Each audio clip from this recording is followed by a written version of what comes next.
Ngasisu amuk punsi sel channel na mayambu taramna oksari ikai khumna bu uchari. Ngasi amuk puduna laksari parinita manga suba tangkak. Tha ahum lom leiraga nongma Guru Saran maithong maksinna Nabin Rai gi mayumda satli. Magi kada sangduna sandoktuna leiriba phida aduda phamge hek tawada Nabin Rai na lauduna thingai. Maduda phamma yaroi. Choki asida phammo. Ai hojik amuk irujaba ngamaroi. Nangdi zat taraba natrado. Guru Saran kitang laptakna choki amada phamduna maru luktaduna leire. Numit mari nironggi mamangda maade haunabi matung inna dikha phangduna Brahman ole. Sathi nang ngaukiba Hindu Nabin Rai pau asitare. Nabin gi mamit anido ngangsang ngangkre. Guru Saran wangangdana tuminna phamli. Thabak asit tawruba numitagi magi yum ado kapna launa duna ta laikre. Ayingba laikidre. Nabin amuk ngangduna hanglei. Tari wasi chumdrane. Guru Saran mamita mapi tarang siendo na kome. Chumi, hoy. Nabin, parigino, adu tawruri babo. Nangi tolopti thada lupa humpo. Nang Sawan kiduna wa maka takidre. Mamita gi pi taihoktuna Guru Saran hai. Gyan tada duna tawrurabani taibungo. Laita bagi maina thori yanduna sira Brahman olasira men taba ngamkidre. Mamaida atamaga tawbudi Brahman oibana faragadra khanduna tawrabani. Asi hairam laga mapi taihoktuna chatkre. Nabin Rai laurak e. Yamna fare nangakta thori thuba kiduna nangi jat ki thori da thure. Chalo nasak tu yengingdre. Nangonda loksing takpiba mantri sing aduga laiminaruro. Nasanu pi sing aduna hari muchida thajau. Asaw baga chokthokpaga ani kina kiduna kari tawgadage khanba thoktre. Makut jalambasu nathokre. Amuk phana balambisu udraduna numit adumaktada mystery kauduna sai samnaduna nupi angang chatnari balambi adu thingjinduna achawa laipal ama thongat halle. Mirai bakta lairiba Bhubaneswari na Shekhar gi machindagi pau asi tare. Kaptuna masada hai. Guru Saranda masigi lausing asibu kanana takpiribanone Shekhar. Shekhar na chingnaba midi lei. Adubu haibadi haidokte. Mamada hai. Numit ninidang leiraga ima khoina di mabu yum amatada tinana hekmak leihallido. Masa ningol aduk yambado karamna luhongkriba. Ai di khanba thokte. Mapi taihoktuna Bhubaneswari na hai. Nupi masa lalita do pubiraklam labadi karino amadi tawwiba tarambani tawwasu tarunggadawbani wasi leibana mabu tharaktabani dana magi luhongbagi maram oiramale khalami. Shekhar ima adudi yumda satlaga amatang sinbiyu dana fanaba mahakti Brahman oidre magi mamana oijabani aduga thangai sengbadi mahak Guru Saran gi hek masamaksu natte magi kanasu leijadrabaduna yokhibani. Bhubaneswari adubudi sumine aduda nangi pabungsi mita amani ne yarakani haiba thajade makoibu unahangani ningde. Shekhar sumadu khanduna singaduna lairambane aduna makha taramdana adum chatkre. Shekhar minute ama phauba mirai bakta lainingdre.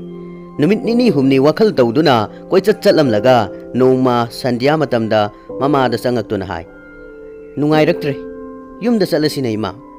Mama su yare chatlasi haire. Mama macha mayumda halaklei. Yum yoraba matamda tawramlibadu animak ure. Imung ani gi lambido thingjinduna achawa laipana makhagalle. Imung ani mari amata lainahande. Wa ngangnaba wari watai sanaba phauba tawhandabagi mawongda leire. Masi mi amana haidrabasu mapangi mityengda hek makhangle. Numidang Shekhar na chak charingaida mama changaktuna hai. Makoigi Girin Babu haibasida Lalita pigadawagi tawriye. Masi aisu khangba kuire. Shekhar imadi kanadagi khangi. Bhubaneswari manina haiduna khangbani. Nongma nungtil nangi pabung tumlingaida aiga unabane. Ai makoigi da changlui. Ai de madu tabadagi kappana imitsu ipompom lai. Laibak na tamba haibasi kanana kakpangamgani. Kanabu dos tawruni. Nangi Girin haiba nahasidi phaye maral sulaimale. Mangonda lairabadi Lalita di nungaijaruni waro. Shekhar karimata ngangde mamai luktaduna chak insang do makutna otuna laire. Mama hek chatkibaga masu haugatuna chin tengthoklaga phamung changkhre.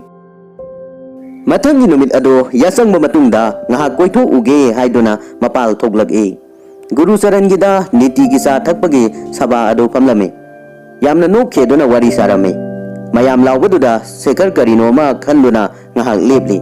Adudagi tapna chatkiduna Guru Saran gi mapangi ka aduda lepure.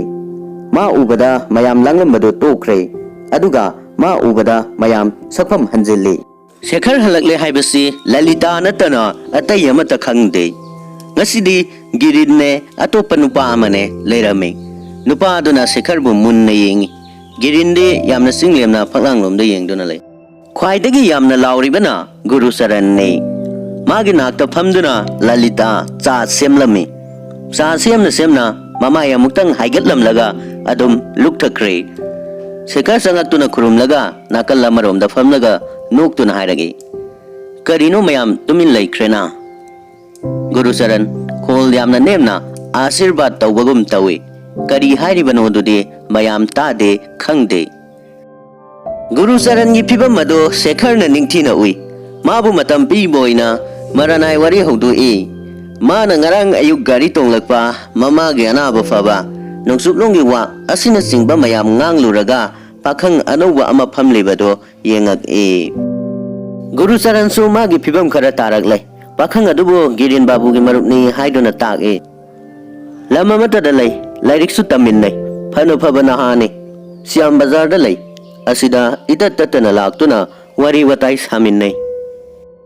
Shekhar su pakhang asi phai haina khalli. Yai. Ngahak wangang dana leiraga hai. Ana ayek leibide dana kurai bungo. Guru Saran khumde lukta duna lay. Shekhar na haugat lagi tarukpaduda hairagi. Marak talau. Aikhoibu pumtha thado kanu koi bungo. Tau kriba punmamak tare dana. Shekhar na hoi tazare khumi. Aduga imung lamda sangkre. Ngahak leiraga Guru Saran yenupi kaplak lay. Guru Saran na Phaijong gunja matona mapi taitho Girin na mara lairaba migumna mihut thong mapalom da yengduna lay. Lalita ding ngasai na hugat kre. Ngahak lairaga Shekhar na saksangdagi thoraktuna sumang kumthaduna asum thokhibada thongranda amambada Lalita leptuna lairamba thengnarure. Mabu leipak sokno khurumi. Adudagi hogatlaga Shekhar gi nakta sangsilakduna mai thangattuna mikup muk karigumba ama ngaibagum lay. Adudagi khitang handoklaga yamna lona hairagi. Aigi sithi gi paukhum piraktabadi kaidore. Shekhar Aidi sithi phangsu phangdana kari haiki. Lalita wa yam khraponi phare madu toklasi pumnamak tare dana hauzik nangi wa karino nangi yathangda ngaiduna leiri.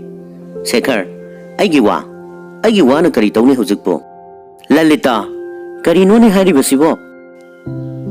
Shekhar kanano hauzik aigi wa tagadobasibo Lalita kanadano yathang pigadobasibo. Lalita aingondani dana Aingonda natana hukum tawpham kanama leiribage. Shekhar nangbu aigi hukum ingadrane aina haiba laukigadro. Lalita khara naksilaga kapli tawduna hai. Hauzik phagi tawranu nakhungda turi karino tawgadawba ma hairo. Thawai asi nungaitabana kibana ahing haiba si tumdrabani. Shekhar karigi kiriba.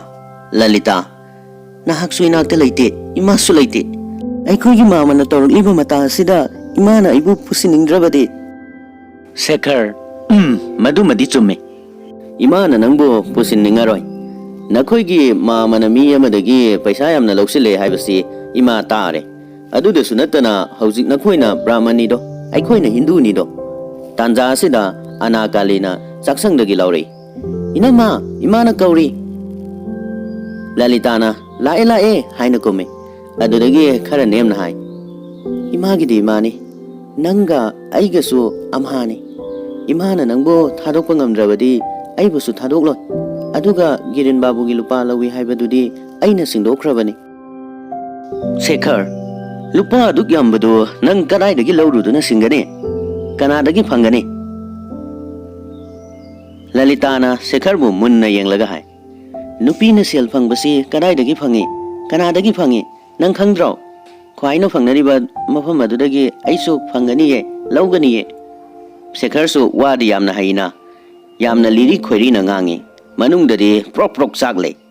Amuk langna duna hare. Nakhoigi mama na nangbu yontoklabadudi. Amambaduna Sekhargi maifamdi ude. Konfam onbadudi khangi. Lalidana kolkana kumai. Uidaba wani. Aikhoigi mama gumba midi sangsarasida tangmani. Mahakpudi karim naganu. Magi awaba nangdi khangdaba yai. Prithibigi mi pumnamakti khangi. Aduga amo koyeng yenglaga hai. Mahakna lupa lawi haibadudi aigi luhongba matungdani. Aduna mahakna aibu yontokpa ngamde. Aibu yonbagi magi adhikar laite. Yonbasu yonde. Adhikar adu lairibadi nahaktani. Yonge haragadi nahakna dingami. Hairamlaga paukung ngaidana chenkhre. Numidang yamna thengba phau koisat chatluraga yumda hanjilaktuna Sekhar wakhal tawe. Lalitana kamdongna wangang asuk hairaklibanu. Ikai banai drabi sinphan phabi amadongna sinthakta hek hek kumlibasina kamdongna tawrakliba. Ngasigi Lalita gi matau asida Sekhar pungak ngakre sausu saure.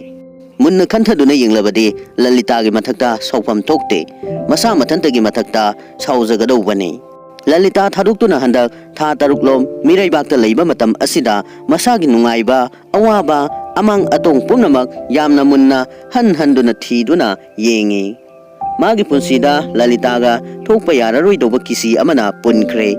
Ma yaudana hingbalure. Awaba oire haibasi phamungda hiptuna hanna nainai khalli.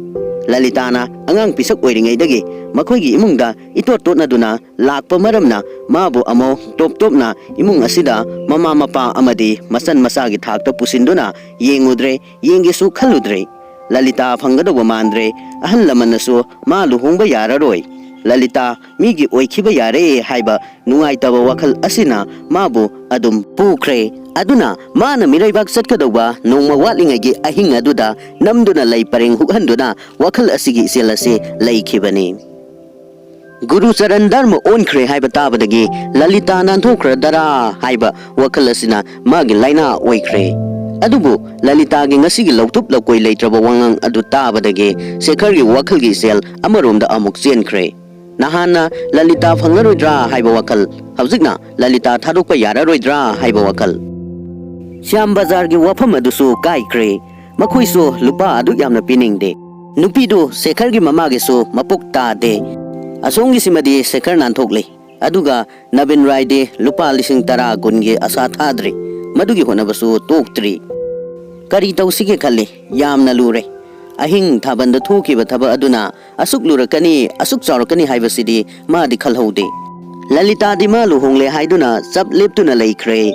Dharmagi thongda yenglabasu masi onthokpa yaroi. Masin magna haidokre. Kanade haukraba wani. Haujikti nangsu handokpa yadre. Aisu yadre. Ngasi khalliba asumna khanbasu ngamkhide khannaba tanjasu phangkhide. Ahing ado thana koktonda isik hulli. Maikai marimak thabalna pungba thoke. Lai parengna ngaksamda haire. Nungsi thoibigi thabakta ting ting hulliba mihulna magi thabakta nungsiraba tal ama pirari.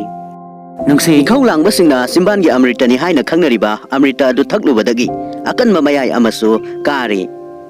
Matam adudi masagi amasung imungi afafatagi wakhal amata pokhide. Selpamba mapagi Mahadevagi akiba sakpam adusu ningsingude. Matam aduda mana khankhibade. Mamadi Lalitabu yamna sali aduna mabu yahanbadi luna thokloi. Mayamba thajinduna mapabu thimalabadi thabak irai laina thokani. Aduga matam adudadi Guru Charansu tongana sungthokiduna makhoigi ningba thungnabagi lambida apanba oibasu natri. Haujik bidatasu mamai leithokre. Haujik Sekhar thoina khaluningai waruningai leitre. Mapabu yahanbadi lapna thamko. Mamabu yahanba phauba yamna lure. Wasi amuk kangthoklunabagi lambi leitre. Nungsa sol mapi honduna Sekhar amuk matanta nainai. Lalitabu mana masak ningtina khangi. Masamakna mabu mi oinaba semlakpane. Mahakna masagi dharmani haina khankibado kaidongaidasu thadok haiba yaroi. Masabu Sekhar gi nupini haiba khangle. Adunabu ahing amambada karimata hangoiba taudana changsilaktuna Sekhar ga mayuknaba ngamlibani. Mabu girinda thajabagi wa chatnari. Adubu kananasu mabu yahanba ngamoi. Aduga tumina layu haibasu yaroi. Loina haidoklakani. Sekhar gi mamai mamet mai muk sare. mahakti lay pareng onaraga toktre singsindu na chuplure Lalita na so adum yare mado thoina akaiba leite mahakisu adikarni khanduna thingdabani masana tawjakiba thabaki dai mingonda thangthaba yaroi mama mapana yadana Sekharna Lalita bu lawba luhongba yaroi masisu arepani aduga Giringa Lalita ga luhongba kairabada kaidawdana kaikhibano haiba khangnarakpa matamda Sekharna samaski mamangda karamna utkani Parinita luhonglabi nupi manga suba tangkak hawbadagi loiba fawba tabikiba kudingmakpo thagatpa phongdoksari Manga suba episode asi nungaibiba natragana pothabagi mikup ama phangbi haina khanbiragadi like namiramo yarabadi share na singbasu tawbiramo aduga loinana channel asida nauna changbiraktuna yengbiba yaubiragadi subscribe tawsinbiba kawbidabaga loinana like share na singbasu tawbiramo Mathangi episode 6 da amuk thengnaminarasi ngasigi damaktadi mayamdagi kainanaba mikupto nijari